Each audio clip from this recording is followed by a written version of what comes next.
So guys, this video is about ang bagong game na Days Gone. Yan. Yan, ito po, Days Gone. So ang game na yan is about parang GTA siya na zombie. So survival siya and basta magandang story niya. So ito pong system natin, Ryzen 3 3200G, clock at 3.6 GHz. Meron tayong 16 gigs of RAM, dalawang 8 gig po yan. Naka-clock at 2666 MHz. So wala po tayong graphics card. Ang graphics natin is built-in na AMD Vega 8 graphics. So nang repeat ko lang, wala po tayong graphics card. Ano lang po ito, APU. Ang built-in graphics lang. So start na natin ang Days Gone. Hey guys, so right now na paandar namin, tatsak to, paandar. Napa-run namin ang Days Gone. Nandito kami ngayon sa menu, so punta tayo sa options, check natin kung anong graphic display settings niya. 49 yan ang graphic settings, and then confirm. Yan, so itong maganda kasi meron siyang render scale, so you can adjust this. Kung medyo lag ang laro mo, you can lower this sa 60 or 50. Field of view, ma-adjust mo kung ilan ang makita mo sa screen mo.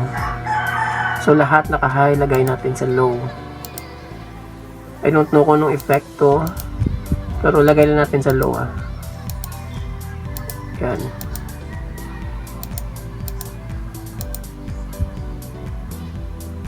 HDR brightness. So parang okay na.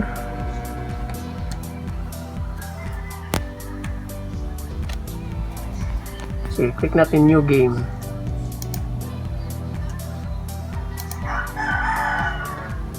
So ito na nga guys, ang gameplay ng Days Gone. Right now, meron tayong hinahabol. Ang controls medyo mahirap. As you can see, yan, makita nyo. I set everything sa low na.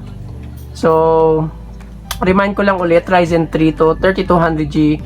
Walang graphics card ha. Naka-double dual channel ang memory natin, dalawang 8 gig, so 16 gig lahat, clock at 2666 MHz.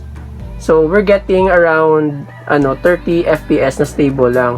I guess kung iset natin to sa high ng mas lower pa sa 30, so maglalag talaga ang game natin. So buti na lang I set it sa lower na graphics para maka-stable tayo na 30 FPS. Right now guys, ang graphics niya okay naman, hindi super high-end, ang resolution po natin is 1440 by 900. So far okay naman siya. Makakuha tayo ng mga 30 to 40 FPS.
So guys, ngayon pinalitan namin ng resolution.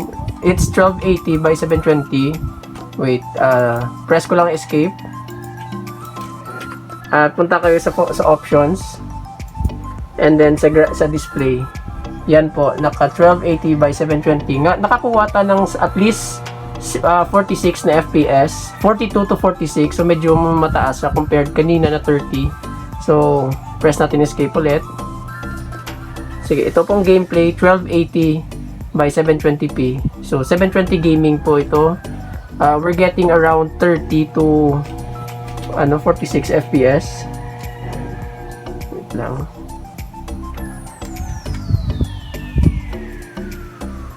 So right now, nagsiscavenge kami ng parts ng sasakyan, ng motor namin, and also nagaganap ng mga bandage at ng ammo, bala para sa baril. So guys, kung monitor nyo is 1440p by 900, I suggest na lagay nyo lang sa 1280 by 720p para 720 gaming na. Okay, sa 720p, ito ang pinaka-perfect na graphics kung low-end ng system nyo. Kasi, okay na siya, ang quality ng picture ng game, at the same time, mataas na FPS nyo. So, lagay nyo lang sa 1280 by 720, para smooth ang gameplay nyo. Guys, sometimes kung nasa loob ka ng building, makakuha tayo ng 50 to 58, at least ang mga somewhere around 50 to 60 FPS kung nasa loob ka ng building. Kung nasa labas naman tayo, like sa open field or sa labas ng building, nagdi-dip siya mga around 43 to 45 FPS. Guys, yan po ang days gone ng I hope you like it. So, comment down below kung ano pang games gusto nyo i-test ko sa mga ganito klaseng hardware. So guys, kung low-end system nyo, I think mga Ryzen or Athlon, I think kaya niya. I tested it sa isang PC ng mga lumang like AMD Phenom or sa ibang dyan, nang hindi niya kaya. So, dito sa Ryzen 3, it performs better talaga. I expect mga 24 FPS lang, pero nakakuha tayo at least 40 to 60 FPS. So guys, thank you for watching, and I'll see you on the next video.